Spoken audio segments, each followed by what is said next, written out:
কলঙ্কির পোলা তোরে আমি খুঁজে বেড়াইতেছি।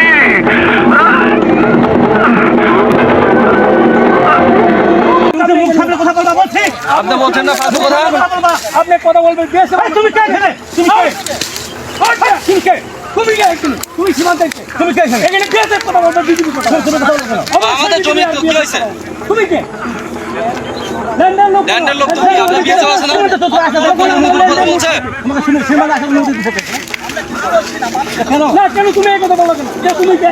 তুমি কে মানে তুমি কে এটা বলো? হ্যাঁ লাইন তো আপনি বলছেন। আপনি অবশ্য যে কার কি এতে দাঁড়িয়ে আছেন না আপনার ভূমিতে গেছে আমি তো জানি। আপনি সিভিল লোক এখানে কেন? এখানে বিএসএফ দ্বারা থাকবে। আপনি আপনার সিভিল লোক এখানে কেন? আমাকে প্রশ্ন করুন। আপনি সিভিল লোক কি জন্য আসছেন? বলেন না। ফরমেশন হলো আগে বিএসএফ এর সাথে আমার বুঝাপড়া হবে তারপর। আমাকে বিএসএফ এর সাথে আমার বুঝা হবে তারপর। বিএসএফ থাকবে বিএসএফ কোম্পানি। তুমি কাজ করতেছ কেন?